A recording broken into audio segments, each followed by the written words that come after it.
thank you all for coming. The ones who know us and the ones who don't and the ones who open the ecstasy email thinking, what the hell this is. But thank you. So we run a small film company called Ecstasy Films. This is our first sort of foray into thought leadership piece within the industry, getting people together from technology, advertising and media. A good brand is all about telling good stories, but a good story is all about tension. And tension is all about opposing ideas.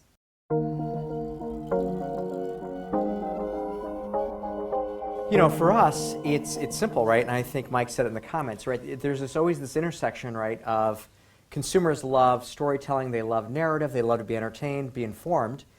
And I think if you talk about the tension on the other side of the fence, there's the marketplace. There's marketers that have, you know, budgets that are looking to connect in with their brand messages and sell.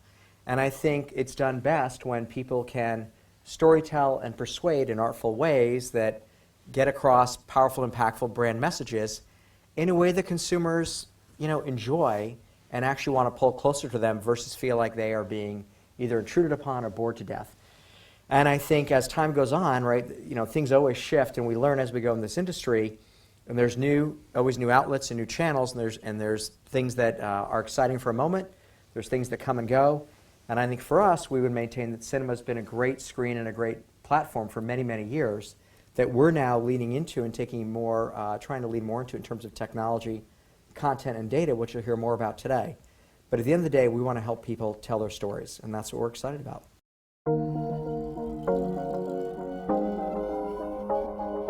And just to give you guys a bit of context, because I'm just conscious that we haven't done so yet, Screen Vision Media is proportionally representative of 40% of the US box office. That's right.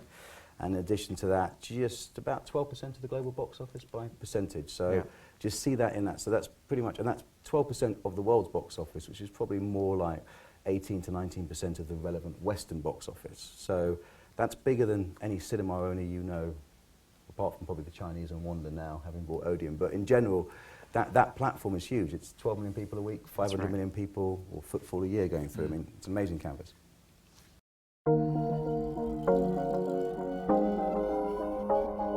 Cinema is an amazing environment to tell stories in. Has been so for the last 120 years. And in fact, Edison X comes from the idea of Thomas Edison and the creating of the movie theaters as we know them. That's where the brand is created from. So the rationale here is that when we went in those generational gaps at experience level, from putting sound around movies, putting color into movies, where we are now is in a connected world, is that cinema is not connected as a complete experience. And the main device that could achieve that is a mobile phone, which obviously plays quite well with the concept of millennials, etc. Great technology and creative is only sustainable if it creates a commercial reality point. And what we tend to address here, and particularly with JP, is we look at how we can get people to be able to leave that cinema experience and continue the journey with the mobile phone, whether that's editorial, whether it's commerce-led, or whether it's content-led.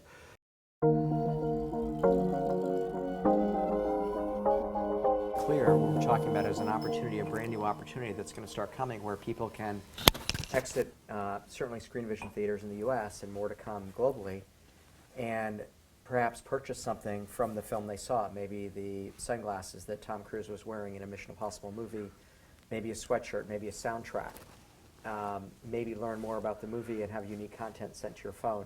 And so it's all virtual as you exit the movie theater. There's no physical gift shop or structure, but there's a much more, because of beaconing and technology that exists today, the ability to continue that relationship in a way that consumers desire.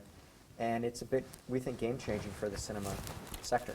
Yeah, I think movies are great because they're a measure of popular culture, particularly around the contemporary ones. I mean, I'm not going to say Star Wars that's more experience-led, but you make your money in merchandising there. But if you take movies like Jason Bourne, Focus, Joy, Spectre, you'll see products within those movies that create aspiration within that and context.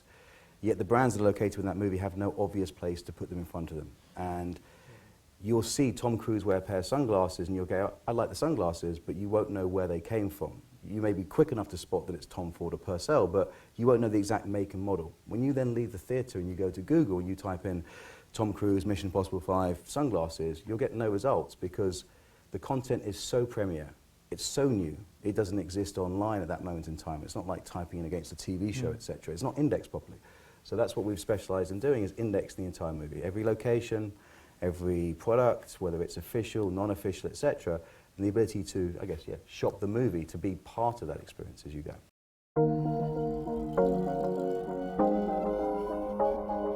The interesting thing about cinema is that, as you're saying, it's one of the oldest mediums, and it's probably one of the purest in terms of storytelling. Yeah.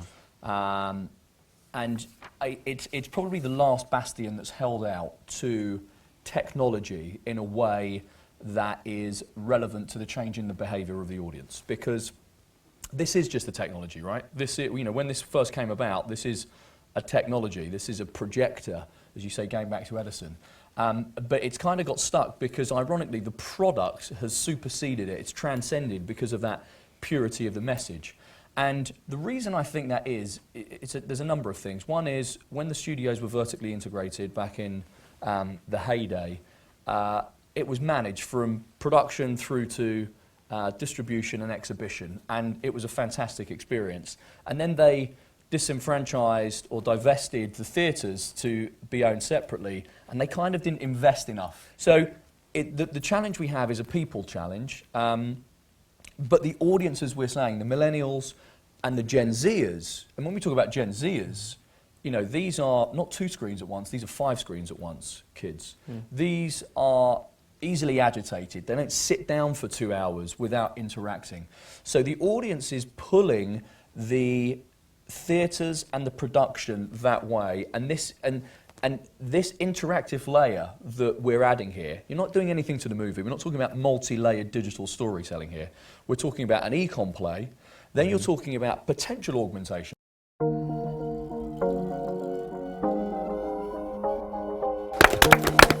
It's so lovely seeing it on a big screen again, because the impact it has, and when you've got the proper sound as well, it's just amazing. And I guess that would always be my response to why cinema advertising was important to us, is when you see it like that, it is such a different experience to seeing it on your mobile phone. And so I think what we did and what we had to do and what's important is you make a film for what we needed to do that works at that size, and then it'll shrink down, and it can shrink down. What you can't do is scale it up if you've made it for a small screen.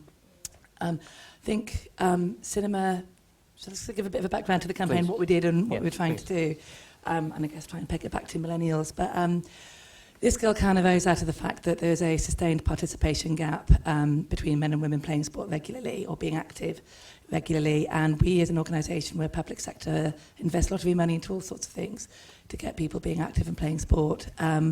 And we've done lots of things, practical things, to help women who said that they have childcare or didn't have time or didn't want to do traditional sport or didn't like exercising with men. So, would create women-only sessions, put crashes on. And there was a sustained gender gap of about 2 million still, no matter what we did, over about 5-6 years. And that's despite London 2012, despite the fact that everyone kind of knows if they're not active, that they will benefit from being more active, in the same way that we know we should drink less, probably, and certainly in my case, and now 5 a day and everything else. But it's that whole behaviour change thing. It's just because you know it doesn't mean you do it. So we wanted to be disruptive and we wanted to be different. And we also, and I think it's also why cinema was really important to us, is the way that sport is traditionally marketed to women is beautiful six-packs, incredibly sculpted bodies, some photoshopped, some not photoshopped, but certainly unattainable for most of us, because we're just not going to work that hard, or even if we did, I'm never going to have Jess Ennis's six-pack, no matter what I do. My body's just built differently, and that's fine. And giving women permission to kind of reevaluate their relationship with their bodies is a really important part of giving a lot of them the feeling that they can get out there and be active, and that this is a space for them as well. So coming back to cinema, I think given that that is where you see regularly some of the most beautiful women in the world looking stunning, having our women in our advert out there alongside them and looking stunning was really, really important. Yeah, it's great. It's great. Which gave Kim, our director, a hard job, because we streetcast, so all the women in the film, it's a film, it's an ad film, whatever, were streetcast, so we stalked them basically in gyms, in parks, in supermarkets, quite creepily, I suppose, when you think of it like that, and persuaded them to take part, and they're doing the activities that they normally do. So, like Victoria, who's the girl who's spinning with the sweat dripping off her, I think thought she was coming along to a really glamorous filming, and we made her spin for an hour till she was really red-faced and sweaty. That's real sweat. There's no spraying. That's what they do. That's what they wear usually. that's where they normally do it. That's it, and I think we forget that there's a what I call the pursuit of non-reality at the moment, which is a virtual reality. But and we look at other technologies to increase our senses, but we forget that cinema is probably one of the most immersive, multi-sensory experiences out there.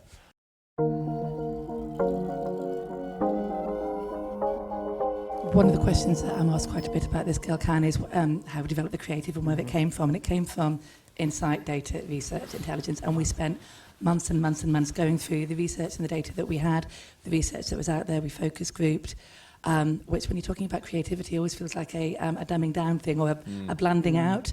And it wasn't. That allowed us to really hone our message and really understand exactly what it is that we had to be getting across and the emotions that we had to stir. Because we're selling emotions and feelings, I think. And we're probably lucky in that we're not having to sell trainers or something at the end of the day. There's not that.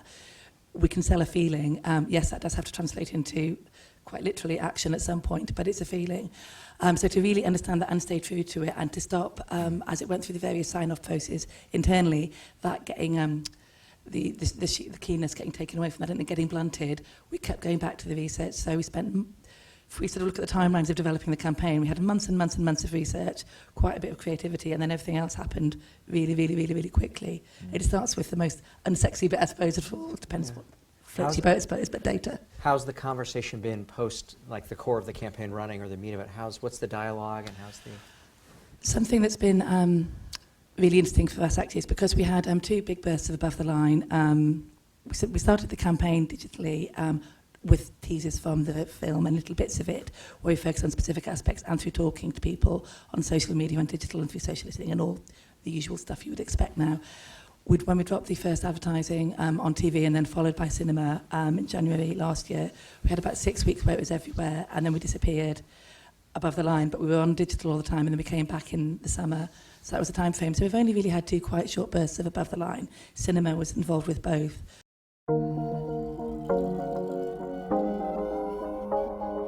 I'd like to sort of hear from you guys what you think, especially for the brands out there who are planning to take that first step. Would you say be bold and do a cinema-specific campaign or actually plan an integrated campaign for many screens? One of the questions that we had to answer because we're a government organisation, we have to get permission to do this sort of activity and we have to do paper after paper after paper to Department of Culture, Media and Sport. And one of the questions they kept asking us the second time around was, it's great and fantastic results, but can we just do it on digital? Do we need Above the Line? Do we need cinema? Do we need TV? We can do it much more cheaply on digital. And it's a really tempting, persuasive argument because obviously it's a lot cheaper, it's much more, you can count it much more easily, you clicks per minute and cost per minute and everything else. But you don't get the impact without it. I think I think for what we're doing, we need to be fully integrated, and I think every campaign now should be fully integrated, at least between digital and billboard or digital and cinema or digital and TV. If you can't afford to do all of them or it's not appropriate to do all of them, you need to have your whole digital strategy wrapped up with it, and the two play off each other.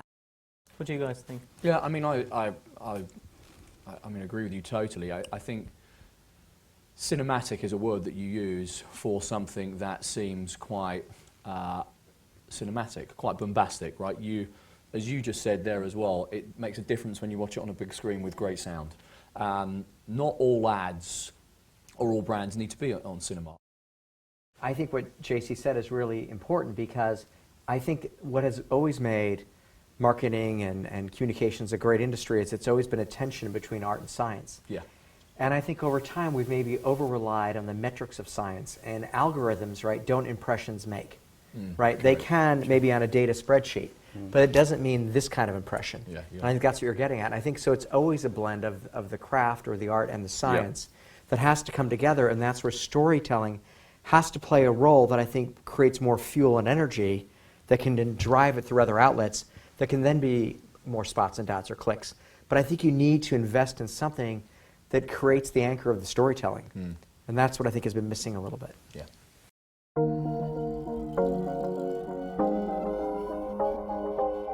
How do we identify, especially some of the marketeers here, And when we sort of go into the room, Mhm. and there's a lot of sort of questioning about what is the good story. You don't know, it's instinctive, but True. there is a slight advantage in cinema, particularly now it's gone digital, particularly now with beacon technology, etc. Right. Come to the guys that own the media, have a conversation and say, look, we want to test it. We want to geofence Manhattan Island. We want to find That's out good. what we can do in Manhattan. And if it works, then we'll use data. Then we'll move it forward. The advantage of cinema by default is that it has the ability to be trackable at a different level. It's the most trackable piece of content on the planet if you think about how brutal it is. If your movie is rubbish, we know about it within 24 hours. Rotten Tomato, box office receipts. Kills you. Social. Social. It's Social going to kill amazing. you, right? If you're trying to build something, first of all, recognize if it's good for your customer in first position. And in the same way that, let's be clear, probably 50% of the movies that end up on cinema screens, I don't believe should be there. I also think that 20% of the content on television, you know, Night Manager, House of Cards, belongs on the cinema screen. Correct. So first, I think, which you said, Mike, which is, who are you? What is the story you want to tell? Whether it's a NGO, whether it's not-for-profit, whether it's a charity, or whether it's a brand. If your story is good enough to live up there, with the level of impact, then just tell it here. Because you can create franchises so huge that they transcend a decade of popular culture. Lord of the Rings, Marvel Avengers, Star Wars. If it's not good enough to be up there, then use all the science you can find to trick people into buying your product. But fundamentally, is it a good enough story? Is it a good enough product? Then you should put it up there.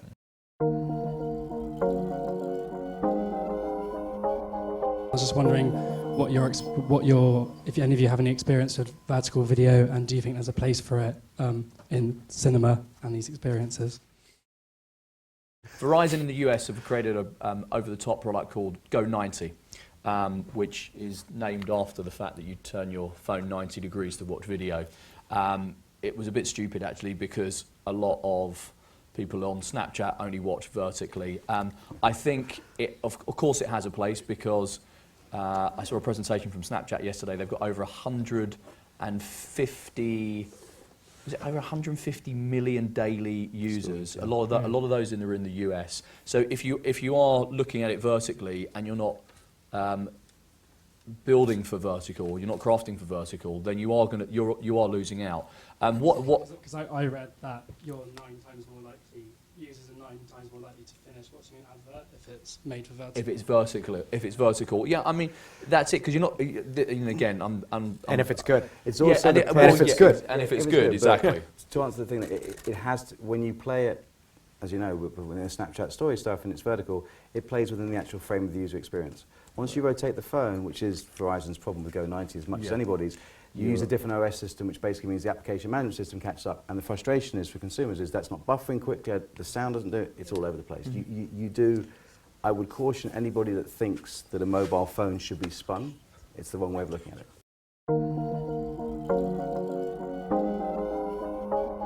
How did you manage to measure the impact of the cinema piece to prove that it's been worth?